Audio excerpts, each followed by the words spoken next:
안녕하세요. 오늘도 사연 살롱을 찾아주셔서 감사합니다. 저는 송도에서 5살, 3살 아들 둘을 키우고 있는 30대 후반 엄마입니다. 예전에는 저도 직장을 다니는 워킹맘이었는데 저희 둘째가 태어날 무렵 다니던 직장을 그만두게 됐어요.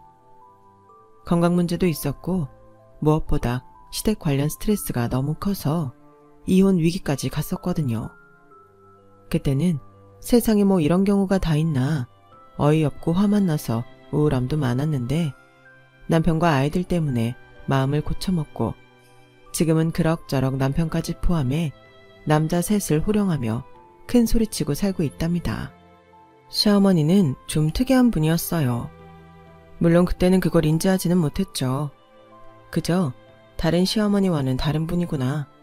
조금 특이하지만 자기 주관이 뚜렷하시구나 정도로만 생각했었는데 이게 알고 보니 전부 사기였어요.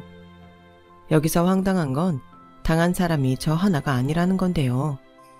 남편은 물론이고 시누이와 시아버님까지 전부 시어머니한테 20년 가까이 속고 살았어요.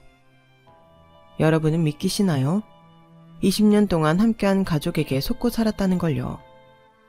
그래서 그 충격으로 저는 이혼까지 하려고 했었는데 그러다 남편도 무슨 죄인가 싶고 아직 어린 애들 생각해서 마음을 돌렸죠. 지금 생각하면 그래도 그때 이혼하지 않아서 다행이라는 생각해요. 그만큼 저도 남편과 아이들을 너무 사랑하니까요. 그리고 무엇보다 당사자인 시어머니와는 연을 완전히 끊게 되었으니 더는 이혼의 이유도 없었는데요. 그래도 그날의 사건은 후폭풍이 대단했어요. 다른 가족들한테도 엄청난 충격이었으니까요.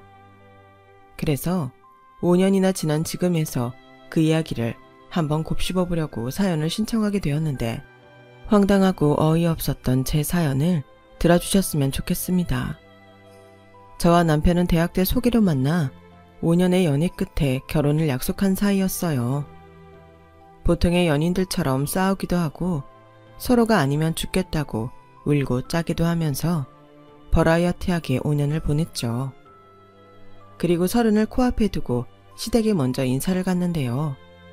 솔직히 5년 동안 남편을 만나면서 시댁을 간 것은 그때가 처음이었어요. 시부모님을 뵙는 것도 처음이었죠. 어쩌다였기는 했지만 밖에서 여동생, 그러니까 신우만 몇 번 본 게 다였어요. 그래서 솔직히 긴장이 좀 되긴 하더군요. 그래도 첫인상이 중요하잖아요. 그런데 그게 다였어요. 다른 것들은 크게 걱정을 안 했거든요. 왜 연애를 오래 하면 알게 모르게 상대방 집안에 대한 얘기를 종종 듣잖아요. 그런데 그때 남편은 조금 걱정되는 얼굴로 이렇게 말했어요. 나는 우리 집에 딱히 큰 불만은 없지만 엄마가 워낙 나 어렸을 때부터 자식이 당연하게 부모 덕 바라면 안 되는 거라고 10원 한 장 보태주지 않은 게 그렇게 서운했어. 대학 입학금 내준 게 마지막이었다니까. 내가 졸업하기까지 대학 등록금 만드느라 고생한 거 자기도 알지? 아직 갚아야 할 학자금 대출도 남았고. 알지. 근데 그건 어머님이 사정이 있어서 그런 게 아닐까? 자식 도와주고 싶지 않은 부모가 세상에 어딨어. 굳이 힘들다는 말을 하기 그러니까 그러신 걸 수도 있잖아. 아니야. 우리 집이 건물이며 아파트, 오피스텔까지 부동산이 얼마나 많은데 거기에 엄마는 자기 물건은 고민도 안 하고 턱턱 산다니까. 명품 가방, 해외여행도 고민하는 거 한 번도 못 봤어. 어머 정말? 자기 어머니 좀 특이하시네? 그럼 동생은? 걔도 마찬가지지. 그래서 미란이도 딸인데 엄마 별로 안 좋아해. 걔도 나처럼 지금 학자금 대출 갖고 있을걸. 대박. 근데 아버님은 어머님이 그러시는 거 가지고 뭐라고 안 하셔? 같은 생각이신가? 뭐 그런 거겠지. 엄마가 옆에서 말하면 옆에서 뭐라고 한 적도 없었으니까. 우리 아빠가 워낙 집안일에 관심도 없고 1부터 10까지 다 엄마한테 맡겼으니까 자기는 신경 안 쓰는 거지. 집이 어려운 것도 아닌데 자기나 동생이나 좀 서운하긴 했겠다. 너무하긴 하셨네. 말도 마. 난 우리 집인데도 어떨 때는 남의 집처럼 느껴진다니까. 그래서 아마 내 예상대로라면 우리 결혼한다고 해도 돈 한 푼 보태주지 않으실 거야. 그건 자기한테 미리 말해야 할 것 같아서 자기도 기분 나쁠 수 있잖아. 그래? 결혼 비용까지 안 주신다고? 저는 그 당시 남편한테 그 말을 듣고 속으로 에이 설마 라고 생각했어요. 다른 건 몰라도 자식 혼사고 사돈네가 있는데 그러실 수 있을까 싶었거든요. 그런데 제가 인사를 갔을 때 남편의 말은 정말이었어요. 예진이라고 했지? 반가워. 내가 우리 아들 여자친구 얼굴 진짜 보고 싶었는데 이제야 보네. 말 편하게 해도 되지? 어차피 한 식구 될 사이인데. 예진이 너 우리 집에 시집 오기로 한 거 진짜 로또 맞은 거야. 들었는지 모르겠지만 우리 집이 부동산으로 돈 좀 있는 집이거든. 근데 니들 결혼할 때는 돈 한 푼도 안 해줄 생각이다. 처음부터 부모한테 의지해 버릇하면 안 되는 거잖아. 돈 귀한 줄 모르고. 나도 그랬어. 나도 네 시아버지랑 결혼할 때 한 푼도 없이 단칸방에서 시작했는데 알뜰살뜰 모아서 지금까지 일궈온 거야. 요즘 애들은 당연하게 부모한테 집이다 예물이다 이것저것 받아 챙기는데 나는 그거 진짜 반대다. 그게 뭐니? 결혼이라는 게 부모로부터 독립해서 자기 가정을 이루는 건데 자기 힘으로 시작해야 의미가 있지. 안 그래? 대신 우리가 갖고 있는 거 우리 죽으면 다 니들 거지. 그러니 괜히 지금 당장 돈 안 준다고 곱깝게 생각하지 말고 자식된 도리 며느리 도리는 제대로 해야 한다. 아마 우리 집이 갖고 있는 부동산들 시세만 따져도 50억은 좋게 넘을 거야. 예진이 너 아주 탱 잡은 거라니까. 시어머니는 무슨 개똥차락을 초면인 저한테 장황하게 늘어놓으시면서 저한테 연신 자기 집에 시집 오는 건 최고의 선택이라며 저를 비행기 태우셨어요. 솔직히 좀 황당하긴 하더라고요. 형편이 어려우셔서 보태주지 못하신다고 하면 그건 당연히 제가 이해할 수 있는 일인데 시어머니는 자기네들은 남보다 경제적으로 여유가 많다고 어필하시면서 돈 한 푼 주지 않겠다고 하시니 사람을 갖고 노는 것도 아니고 좀 기분이 그렇더라고요. 거기에 나중에 유산 상속받을 거 생각해서 자기한테 할 도리는 다 하라고 강조까지 하시니 어른에게 이런 표현을 쓰는 게 좀 그렇지만 비호감이었어요. 그게 자기네 집에 첫 인사 온 예비 며느리한테 할 소리는 아니잖아요. 그래서 그때는 이 결혼을 하는 게 맞나? 살짝 고민도 했는데요. 사랑이 뭔지 콩깍지가 뭔지 남편과 헤어지는 건 상상할 수조차 없겠더라고요. 남편도 자기 어머니가 그렇게 말하니 귀까지 빨개지면서 무슨 그런 소리를 초면에 하냐고 막 뭐라고 하는데 그게 또 제 눈에는 괜찮아 보였어요. 제 편을 들어주는 거잖아요. 콩깍지가 확실했죠. 그리고 저는 원래도 단순하고 긍정적인 성격이라 처음엔 당황하긴 했어도 이내 금방 그래 돈이 없어서 매달 생활비를 달라시는 것도 아닌데 이 정도면 아주 최악은 아니네 라고 생각했고 가운데서 진땀을 빼고 있는 남편을 위해 애써 웃으며 이렇게 말했는데요. 알겠습니다. 저는 괜찮아요. 어머 이봐봐 우리 집 며느리 될 사람은 달라도 뭐가 다르네. 여보 당신도 우리 예비 며느리 마음에 들죠? 나는 아주 꼭 마음에 들어요. 나야 지용이랑 당신이 마음에 든다고 하면 무조건 오케이지. 예진이라고 우리 앞으로 잘 지내봐요. 지용이 엄마가 좀 까탈스러워도 사람은 똑소리 나고 괜찮아. 네, 제가 많이 배울게요. 그리고 저도 잘 부탁드려요, 아버님. 저는 그렇게 애써 예비 시부모님의 기분을 맞춰드렸어요. 그러니 남편 얼굴에는 그제야 화색이 돌더라고요. 그리고 인사를 마치고 시댁을 나오는데 남편이 제 손을 꼭 잡으며 이렇게 말했어요. 자기야, 오늘 진짜 고마워. 내가 앞으로 평생 잘할게. 아까 우리 엄마 말에 기분 나빴지? 뭐 좋다고 하면 거짓말이긴 한데 이성적으로 생각하면 자기 어머니 생각도 그건 그거대로 괜찮은 것 같아. 사람은 원래 다 다른 거니까. 그리고 내가 자기 돈 보고 만난 것도 아니잖아. 그래서 괜찮다고 한 거야. 뭘 그런 거 가지고 고맙다고. 당연히 고맙지. 요즘에 어떤 여자가 그런 걸 통 크게 이해하겠어? 우리 예진이밖에 없지. 역시 자기는 최고야. 땡 잡은 건 나라니까. 남편은 아무래도 그 상황을 긍정적으로 넘긴 제가 그렇게 고마웠나 봐요. 그리고 제 주변 친구들한테 이 사실을 말했더니 무슨 그런 시어머니가 다 있냐며 나중에 줄 유산 중에 몇 억만 떼서 신혼집에 보태줘도 될 것을 굳이 그렇게 하냐고 한 소리를 했는데 그때는 제가 좀 묘안이 되긴 하더군요. 저만 이상하게 생각하는 게 아니라는 게 묘하게 안심이 됐어요. 그리고 저희 친정에서는 처음엔 좀 이상해하며 의아해하다 이내 저한테 이렇게 말씀하셨는데요. 그래 뭐 자식이 결혼한다고 돈을 꼭 보태야 하는 건 아니지. 강요할 수 있는 것도 아니고. 근데 요즘 세상이 너무 힘드니까 자식들 덜 고생하게 조금 도와주는 건데 당신께서 주관이 그렇다고 하시니 그건 어쩔 수 없지. 대신 큰 평수는 좀 힘들어도 작은 평수 아파트는 엄마가 내 아빠랑 상의해서 우리 쪽에서 하는 걸로 하자. 정말 그렇게 해줄 거야? 작은 평수라도 아파트는 아파트잖아. 비쌀 텐데. 그래도 남들 다 부모 도움 받아서 시작하는데 니들만 맨 땅에 헤딩하게 둘 순 없잖아. 우리 집에서는 그래도 네가 첫 혼사인데 그냥 이렇게라도 하자. 니들 안 그래도 오래 만났는데 괜히 이런 일로 속 끓일 거 없잖아. 저는 저희 엄마 말에 너무 감사했어요. 솔직히 예비시댁에서 돈 한 푼 받지 못하는 거면 저희 집에서도 돈 한 푼 받지 않아야 공평하다고 생각했는데 그러면 저희가 너무 없이 시작해야 하니 그게 막막하던 차라 엄마의 말이 가뭄의 단비처럼 느껴졌죠. 저희 친정은 시댁처럼 부동산 부자는 아니었지만 그래도 아빠가 친가 유산을 꽤 많이 상속받아 여유가 없진 않았어요. 그래서 저희 아빠도 동의하셔서 친정에서 작은 평수 아파트를 마련해 주시기로 하셨는데 그 사실을 안 시어머님이 아주 정색을 하시며 난리도 아니시더군요. 무조건 받으면 안 된다고, 그러면 자신의 가치관에 어긋난다며 남편을 그렇게 잡았다고 했는데요. 결국 제가 화가 나서 양과 똑같이 도움받지 말자고 했고 저희는 시어머니 바람대로 전세자금 대출 받아서 신혼집을 구했어요.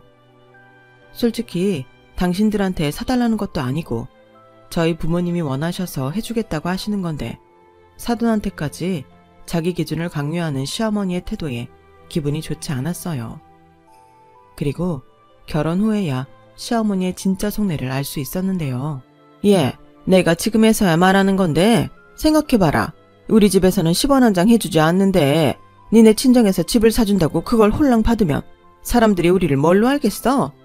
막말로 우리가 못 사는 집도 아닌데 괜히 여러 사람 입방아에 오를 일 뭐하러 만드냐고.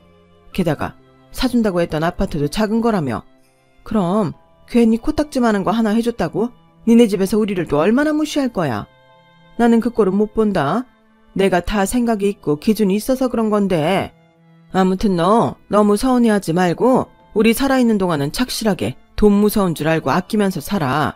우리 죽으면 넌 유산으로 돈방석에 앉는 건데 그 정도는 양심상 해야지. 안 그러니? 그놈의 유산 타령. 저는 도무지 시어머니의 의중을 알 수 없었어요. 그저 자기 체면 망가지는 게 싫어서 저희 부모님도 아무것도 하지 말라는 거잖아요. 그 어디에도 저희를 생각하는 마음이 없어 보였어요.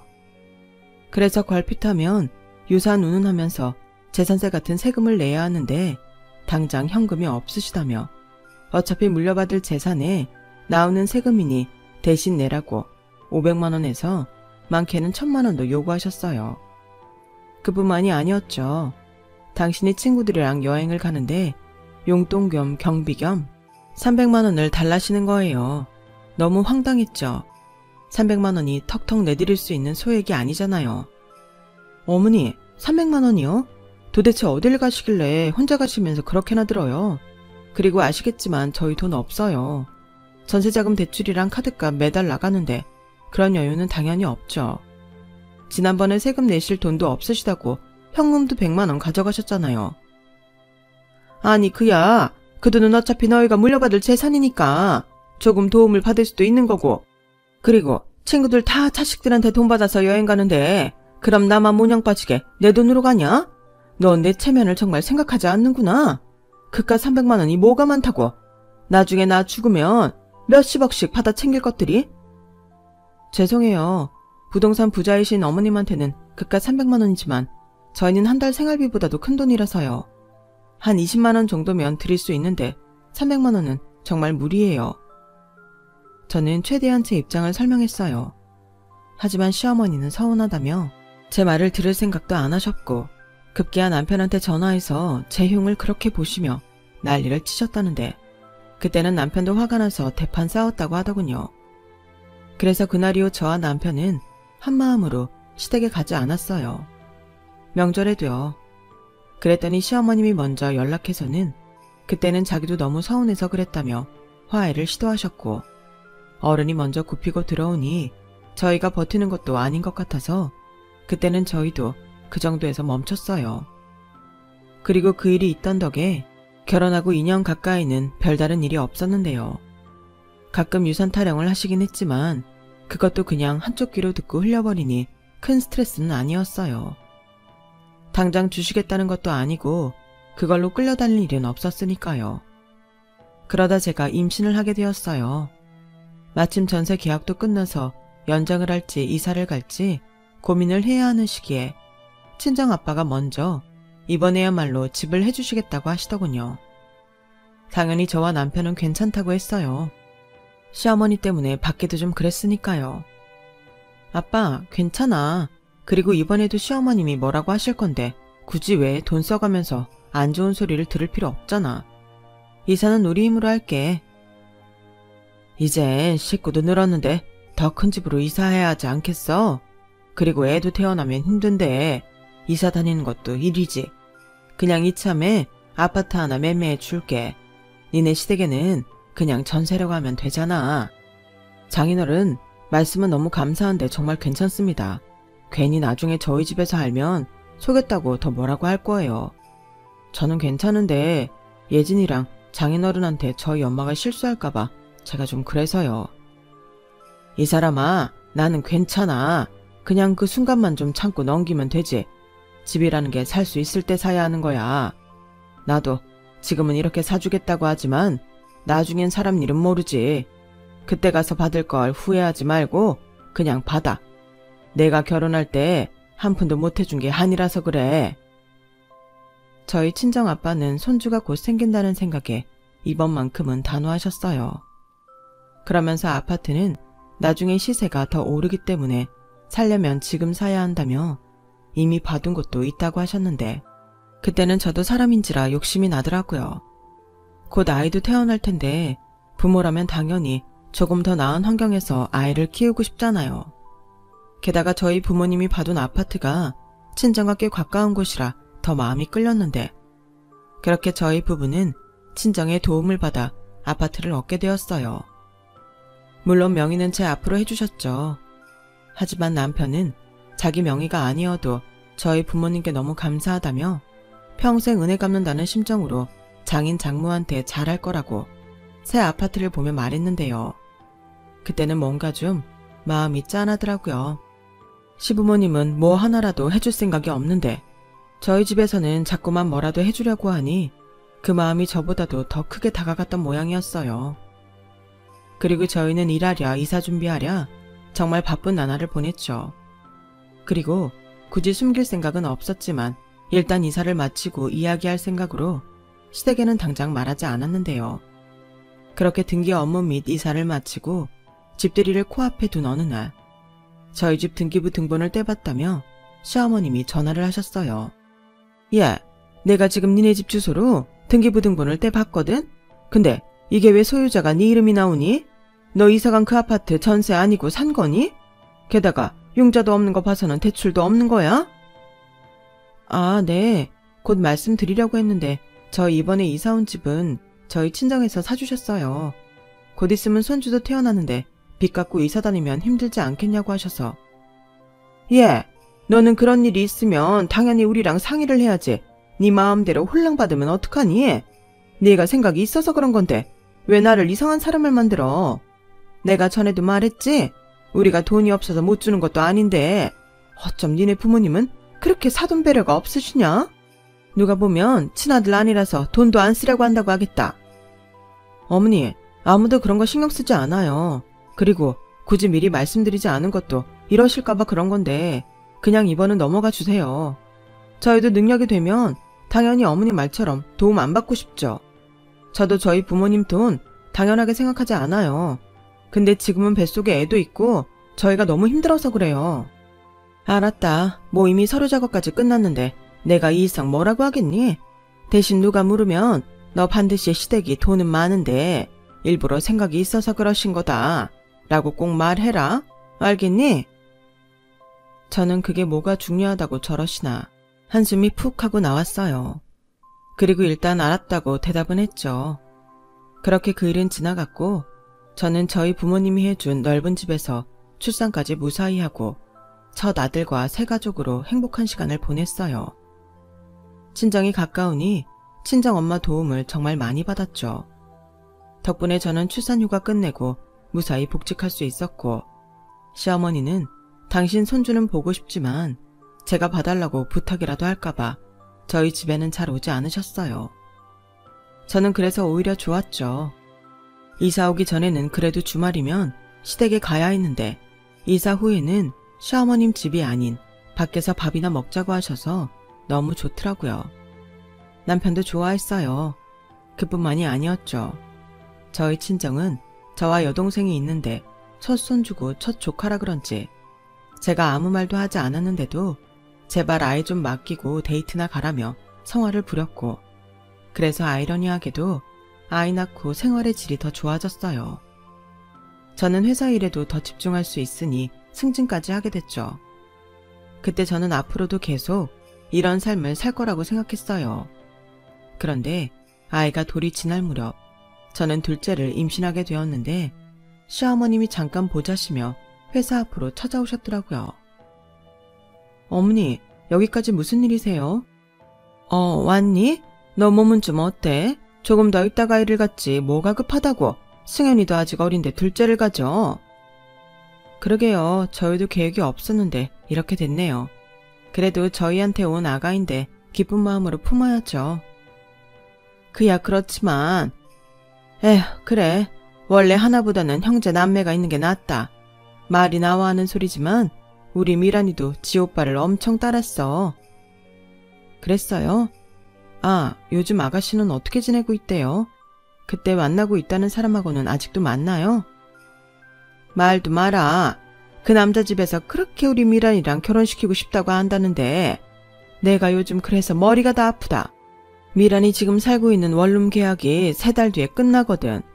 그래서 겸사겸사 결혼 얘기가 나오고 있는데 딸은 또 아들이랑 다르네. 아무래도 그렇죠. 여자 쪽에서 신경 쓸 일이 더 많잖아요. 혼수며 예단이며. 그 남자 집에 좀 산다고 들은 것 같은데. 그래, 그래서 더 골치야. 그냥 이런 거 저런 거 표 안 나게 할 바에는 집이라도 하나 하는 게 낫지 않을까 싶고. 집이요? 아가씨한테 집 해주시려고요? 아니, 그냥 생각이 그렇다고. 너도 알지? 난 죽기 전까지 자식들한테 돈 줄 마음이 없어. 그래야 공평하지. 그냥 딸이라서 걱정이 많다. 뭐 그런 거야. 조건으로 보면 결혼할 집도 나쁘진 않은 것 같고. 저는 어머님이 웬일로 자식 걱정을 하나 싶었어요. 참고로 저희 신우도 서울에 있는 회사에 취직해서 경기도인 본가에서 독립하려고 집에 월세 보증금을 부탁했는데 저희한테 그렇듯 자기 주관상 안 된다고 거절당했대요. 그래서 다 큰 여자가 고시텔에서 근 4년을 지내다 지금 살고 있는 원룸 월세를 얻었는데 그 때문인지 신우는 더 자기 집에 애정이 없어 보였어요. 어버이날이나 명절 생신에는 10만 원 이상 용돈 드린 적도 없고요. 그래도 고실텔과 원룸 월세 살면서 악착같이 적금이다 펀드다 해서 돈을 꽤 모았다고 했는데 그래도 서울은 물가가 비싸니 어려움이 많긴 하나 보더라고요. 그래도 아가씨가 워낙 야무지니까 알아서 잘할 거예요. 지금까지도 잘해왔잖아요. 그래도 저 혼자 어쩌겠어. 내가 딸 자식 떼어놓고 사느라 속이 시커멓게 다 탔는데 이젠 시집 보낼 생각을 하니 걱정이 이만저만이 아니다. 내가 그동안은 표현하지 않았지만 미란이 걔 생각만 하면 가슴에 돌덩이 같은 것처럼 마음이 무거워. 저는 시어머니의 말을 듣고 그래도 딸이라고 생각하는 마음이 다르신가 했어요. 정말 의외라고 생각했죠. 하지만 여전히 이해는 가지 않았어요. 그렇게 딸 걱정이 이만저만이 아닌데 왜 위험하게 고시텔에 살게 했을까요? 그것부터가 말이 안 된다고 생각했어요. 저도 잠깐이지만 서울로 회사를 다닐 때 저희 부모님이 여자 혼자 살기 위험하다며 오피스텔 전세 보증금 해주셔서 거기서 생활한 적이 있었어요. 그래서 시어머니의 말이 묘하게 이상하더라고요. 시어머니 말대로 돈이 없는 집이 아니잖아요. 그래서 저도 모르게 속갯말이 입 밖으로 튀어나오고 말았죠.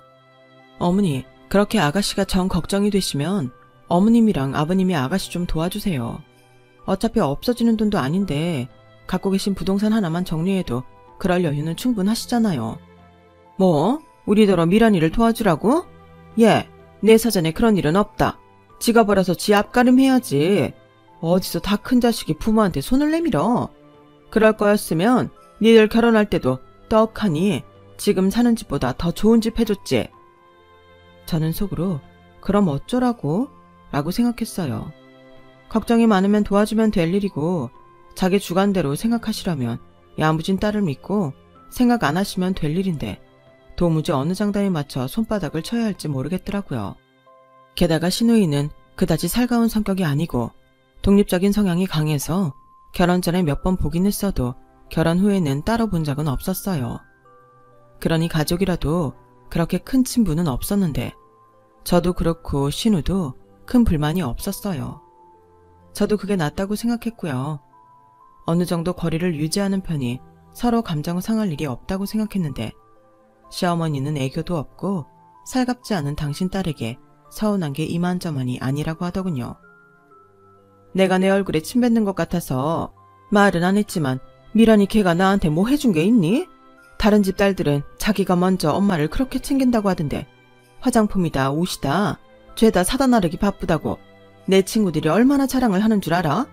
휴가 받으면 같이 놀러 가자고 지들이 다 알아서 예약하고 그런다는데 우리 딸은 생전 그런 센스가 없잖아. 나 먹으라고 빵 쪼가리 하나 사오는 법이 없다니까. 그냥 무슨 세금 내듯이 의무처럼 겨우 10만 원 주는데 나 정말 불만 많다. 그래도 지 낳아서 키워준 애민데. 그리고 그때는 시어머니한테도 살짝 짜증이 났어요. 자식들한테 그렇게 매정하게 굴면서 당신은 바라는 게 뭐가 그렇게 많은지 시누이가 오죽했을까 싶었어요. 거기에 안 도와줄 거면 돈 있다는 소리나 하지 말지. 왜 사람 약을 올리는 걸까요? 그래서 그 뒤로 저는 그냥 시어머니의 말만 들을 뿐 아무 말도 하지 않았는데요. 그래서 그런지 분명 용건이 있어 보였는데 그냥 가셨어요. 결과적으로 자기 딸 걱정과 험담만 하시고 가신 거죠. 저는 그러거나 말거나 했어요. 그리고 집에 와서 남편한테 낮에 시어머니가 오신 일을 말했죠. 그랬더니 엄마도 참 이상해. 미란이 걔가 괜히 그러나? 걔가 집에 맺힌 게 좀 많아. 원래 미술하고 싶어 했거든. 학교에서 재능이 아깝다고 조금 더 준비해서 미대 보내라고 했는데 엄마가 다 한통속으로 자기 돈 쓰게 하려고 그런다고 딱 잘라버렸어. 그때 미란이 걔가 울면서 어른 되면 갚겠다고 딱 대학 입학금까지만 해달라고 빌었는데 엄마가 나중은 없는 거라고 매정하게 잘라버렸어. 걔 그래서 집에 더 정이 없는 거야. 난 내 동생 이해해. 아마 시집 가면 더 할걸. 라고 남편이 신우 편을 들며 말을 하는데 저는 신우한테 그런 사정이 있는 줄은 그때 처음 알았어요. 그리고 저도 신우의 마음이 100번 1000번 이해가 가더라고요. 돈이 없어서 못 보내주는 거라면 가슴 아픈 일이지만 돈도 많다면서 자식이 하고 싶은 일을 못하게 한다는 게 계모도 아니고 말이 안 되잖아요. 저는 그 순간만큼은 마치 제 일처럼 화가 났어요. 신우가 너무 불쌍하게 느껴졌거든요. 물론 지금은 직장 다니면서 나름 만족하며 지내고 있는 것처럼 보이지만 신우의 그 서운함이 어디로 갔을까? 매달 10만 원씩 주는 것도 대단하다는 생각이 들더군요. 저라면 그것도 안 주고 싶을 것 같았어요. 거기에 나중은 없다고 자기 자식한테 말했다고 하시면서 왜 저한테는 나중에 자기 유산 받으면 돈방석에 앉을 거라는 나중을 생각해서 자기한테 잘하라고 하시는 건지 내로남불이 따로 없었죠. 그러니 원래도 없던 정이 더 뚝 떨어졌고 그냥 인간적으로 시어머니와는 거리를 두고 싶었는데 며칠 뒤 이번에는 시어머님이 전화를 하셨어요. 이번에도 마찬가지로 자기가 딸이 너무 걱정이라며 운을 떼시더군요. 이쯤이면 저한테 뭘 바라시는 게 있다고 저는 판단해서 더 촉각을 세우고 전화통화를 했는데 드디어 시어머님이 당신의 검은 속내를 드러내시더군요. 아휴, 그래도 지 오빠는 처가 도움을 받긴 했지만 집까지 마련하고 결혼해서 잘 사는데 아무리 미란이 걔가 아니라고 해도 지 오빠가 좀 풀었겠지? 어쩌면 그래서 더 집에 정을 안 붙이려고 그러는 것 같아. 너무 그렇게 생각하지 마세요. 사람 상황이라는 게 있는 거잖아요. 딸이라고 뭐 다 살갑고 그러나요? 그래도 아가씨는 야무져서 잘 살 거예요. 예비 신랑도 괜찮은 사람이라면서요. 회계사라고 했던가? 그야 그렇지만 그래도 나는 걱정이 많지. 어제 미란이가 그러는데 그 집에서 신혼집을 글쎄 반반씩 하자고 했단다. 서울 집값이 뭐 반이라고 해도 얼마인데. 아, 하긴 그건 그렇죠. 그럼 그렇게 걱정되시면 어머니 좀 도와주세요. 다른 사람도 아니고 딸인데.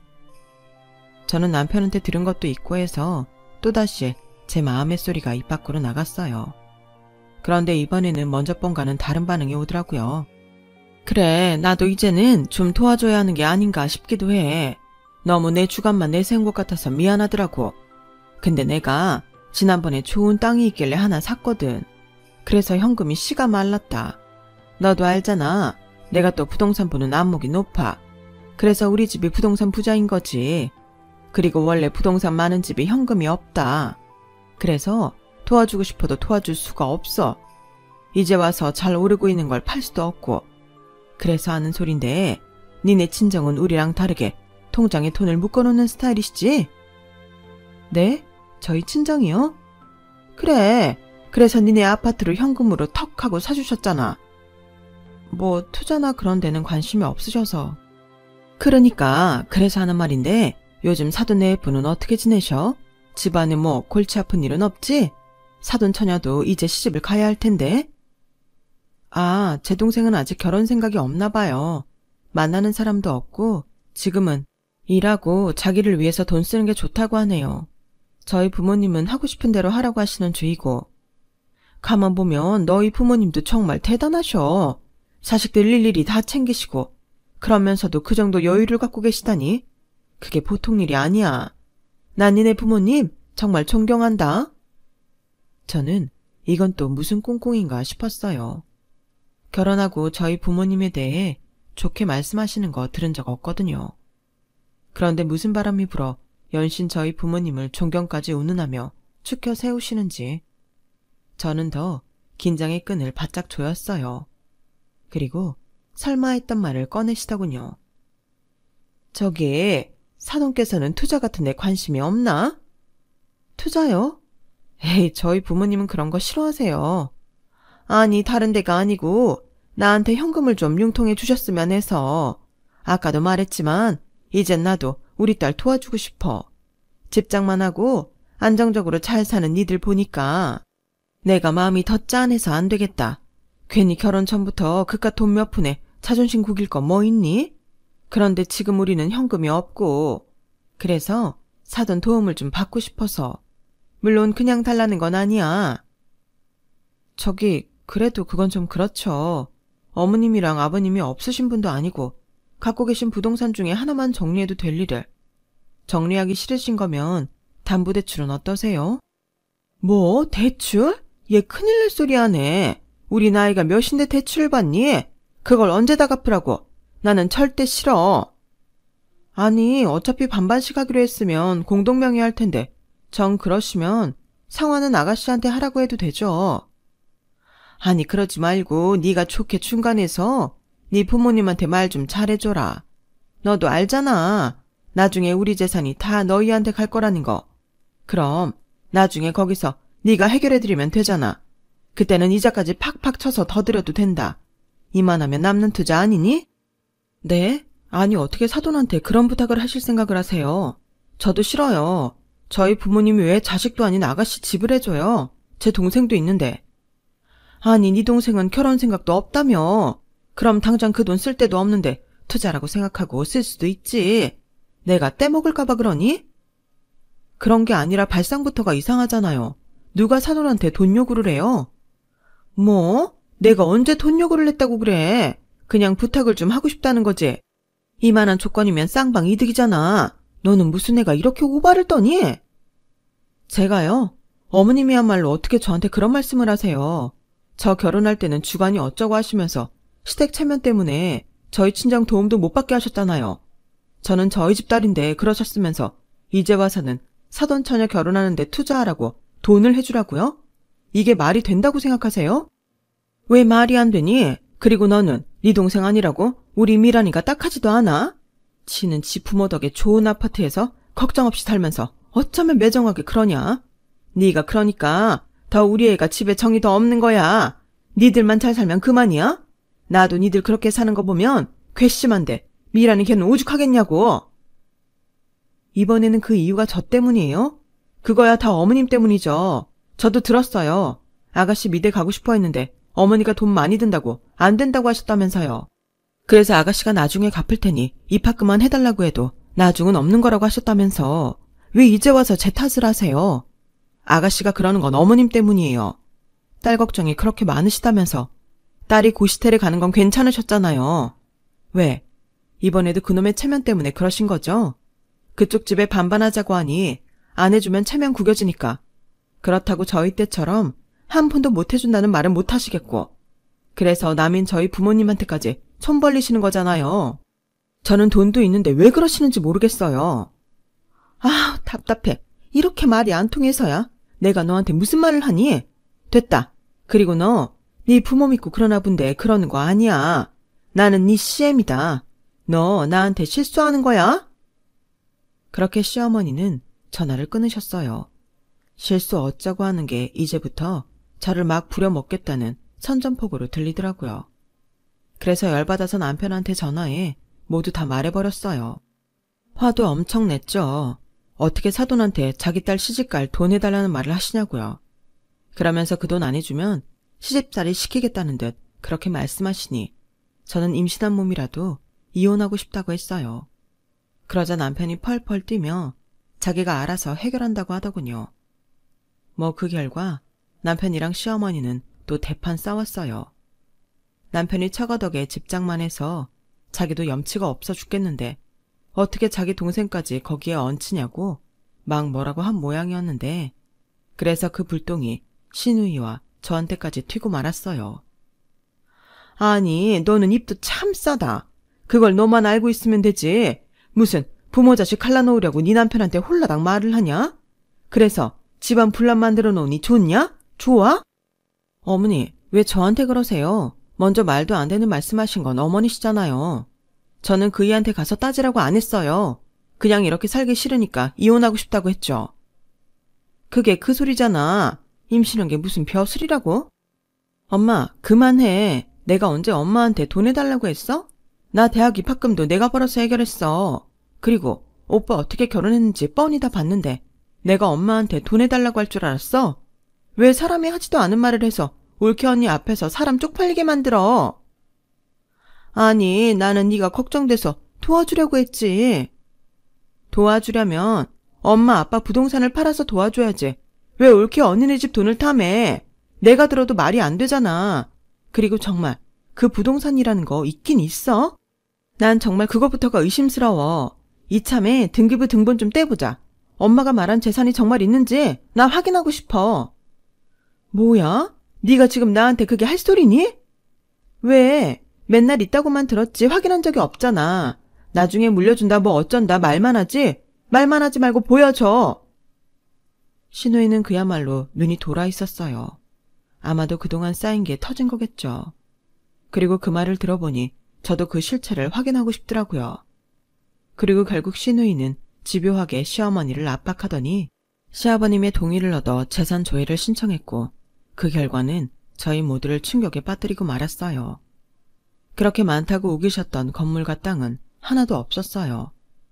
그나마 아버님 이름으로 부산에 있다는 상가 건물도 시어머님이 저희 결혼하기도 전에 팔아버리신 것 같은데 시아버님이 그걸 이제야 아신 거예요. 당연히 시아버님은 완전히 열받아서 그 돈 다 어디에 썼냐고 시어머님을 몰아붙였고 도대체 뭘 하신 건지 시어머니는 아무 말도 못 하시더군요. 그리고 불안하셨던 아버님은 곧장 채무 조회도 하셨는데 시어머니 앞으로 몇 억의 빚이 있으셨어요. 결국 있다고 한 모든 부동산은 단 하나도 없고 없다고 한 빚만 있었던 거예요. 저는 땡 잡은 게 아니라 제 무덤을 판 거죠. 재산이야 없어도 그만인데 빚이 있다고 하니 그 순간은 저도 헉 했으니까요. 그러면서 저희 부모님께 현금 융통까지 하려고 했더니 정말 소름이 끼쳤어요. 그리고 그제야 알았죠. 주간 어쩌고 하신 것도 다 당신 돈 없는 거 들킬까 그러셨던 거예요. 그리고 돈 없는 거 알면 자기가 무시당할까 있지도 않은 재산 운운하며 그렇게 온 가족을 속이신 거죠. 너무 황당하지 않나요? 저는 그렇다고 쳐도 시아버님과 남편 그리고 신우까지 그 사실에 넋이 나가 있더라고요. 왜 아니겠어요? 그렇게 수십억 자산가인 척 유난을 떠셨는데 온 가족이 다 속았으니 그 원망이 대단했죠. 결국 시아버님은 더는 서기꾼과 살 수 없다며 이혼 소송과 함께 집을 나가버리셨어요. 그나마 다행인 건 시아버님 명의 앞에 집은 그대로였다는 건데 시아버님은 그걸 팔아 다른 곳으로 잠적해버리셨어요. 거기에 신우는 이렇게 결혼하면 안 될 것 같다며 파혼까지 했는데 솔직히 그건 좀 마음이 아팠어요. 결혼까지 생각하다 자기 부모 때문에 파혼이라니 제가 다 속이 쓰리더라고요. 하지만 신우의 마음은 확고했어요. 자기는 대등하게 결혼하고 싶은데 괜히 예비시댁에 이 일로 책 잡히고 싶지 않다며 나중에 결혼을 하더라도 자기 힘으로 하겠다고 하더군요. 그렇게 저희 시댁은 시어머니의 초대형 거짓말로 완전히 산산조각이 났어요.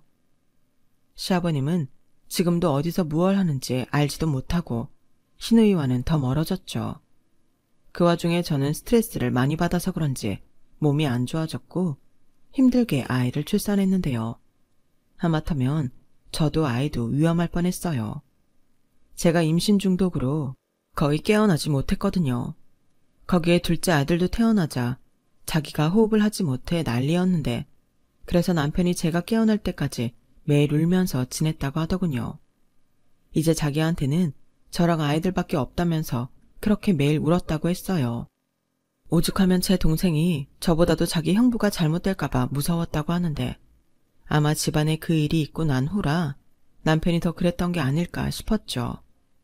그리고 저희 부모님도 모든 사실을 다 아시고는 저희 남편을 더 챙기려 하셨는데 어째 그러면 그럴수록 남편의 마음은 더 공허해져만 갔다고 했어요. 그렇게 저는 거진 보름 만에 의식을 회복했고 아이도 무사히 퇴원할 수 있게 되었는데요. 문제는 시어머니셨어요.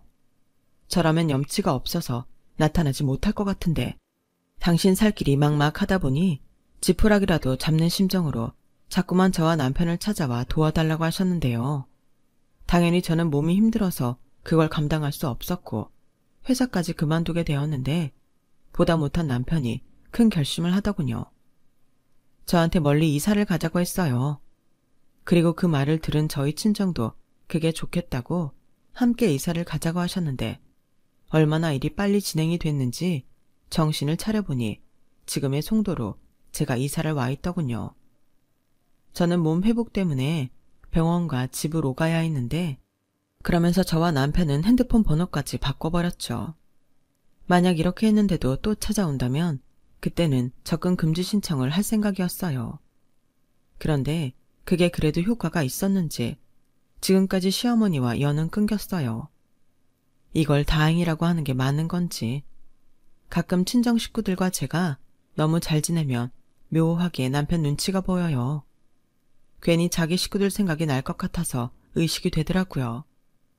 그리고 저희 부모님은 정말 저희 남편을 아들처럼 챙기시는데 그래서인지 남편도 저희 집안에 든든한 아들처럼 행동해요. 솔직히 힘쓰는 일은 저희 아빠보다도 저희 남편이 더 잘하더라고요. 요즘은 가구도 조립이 많은데 그럴 때면 항상 저희 남편이 부르지도 않았는데 해결하러 저희 친정을 가곤 합니다. 저희 아빠는 눈도 침침하시고 설명서가 그렇게 어렵대요.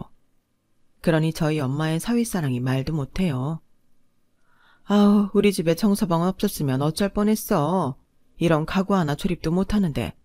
청서방이 없으면 나는 이제 불편해서 못 살아. 우리 내일 청서방 좋아하는 아롱사태 수육 먹으러 갈까? 장모님, 참, 제가 요즘 장모님 때문에 살이 쪄서 맨날 승현이 엄마한테 혼나요. 누가 감히 내 사위를 혼을 내? 이놈의 기집애 안 되겠네. 그러지 말고 내일은 무조건 수육이야. 예진이 빼고 자네랑 나 둘만 가자고. 알겠지? 네, 장모님. 역시 우리 장모님은 내 편이라니까. 당연하지. 자네는 나한테 사위가 아니라 아들이야, 아들. 또 시작했네. 사위 사랑은 장모라고 하더니 나랑 우리 언니만 불쌍하지. 어쩔 때는 엄마가 시집간 것 같아. 언니도 좀 뭐라고 해. 냅둬. 둘이 좋다는데 나는 빠질란다. 너도 질투나면 얼른 시집가. 엄마 막내 사위 생기면 변하겠지. 저는 이렇게 살아요. 집집마다 저마다의 사연이 있잖아요. 웃고 있는 남편을 보면 그 마음도 속도 부디 함께 웃고 있길 바랄 뿐입니다. 저도 아들이 둘이나 있는 엄마로서 저희 시어머니처럼 되지 않기 위해 늘 자각하고 살려고 해요. 그리고 무엇보다 자식 앞에서는 거짓말하지 않겠노라 다짐하고 또 다짐했는데요. 저는 제 아들들이 저와 남편 때문에 속상할 일은 없게 해주고 싶어요. 꼭 그럴 거고요. 저희도 저희 친정 부모님처럼 자식을 위해 도움을 줄 수 있을지는 아직은 잘 모르겠지만 우리 아이들이 크는 동안 마음 다칠 일은 결코 만들지 않을 작정입니다. 어쩌면 그래서 제가 복직할 엄두가 나지 않는 것 같아요. 아직은 엄마 손이 많이 필요한 아이들이라서 당분간은 이렇게 지내려고 해요. 아이들이 학교에 가면 그때는 저도 또 달라지겠죠. 인생엔 정답이 없지만 우리 가족 안에서는 지금이 늘 정답처럼 확신을 갖고 서로를 아끼며 화목하게 살려고요. 인생 뭐 있나요? 지금이 건강하고 행복하면 그만이죠. 저는 앞으로 제 남편과 제 아이들 그리고 기꺼이 저희와 함께 이사까지 한 저희 친정 식구들을 위해 제가 더 많이 노력하며 살 거예요. 그러면 언젠가 저희 남편도 시어머님이 준 상처를 훌훌 털고 더 많이 행복해질 수 있겠죠. 그래도 제 남편인데 저는 제 남편이 세상에서 가장 행복했으면 좋겠습니다. 제 사연은 여기까지예요. 지금까지 제 이야기 어떻게 들으셨나요? 저희 시어머니 같은 이상한 분은 아마 더는 계시지 않겠죠? 거짓으로 대접받고 싶어 오랜 시간 소중한 가족들에게 상처만 준 저희 시어머니 같은 사람은 더는 없었으면 합니다. 그럼 지금까지 제 사연 들어주셔서 대단히 감사드려요. 늘 행복하시고 좋은 사람들과 행복한 날만 되시길 진심으로 바라겠습니다. 고맙습니다. 여러분, 사연 댓글에 응원과 현명한 조언 부탁드려요. 좋아요와 구독은 저에게 큰 힘이 됩니다.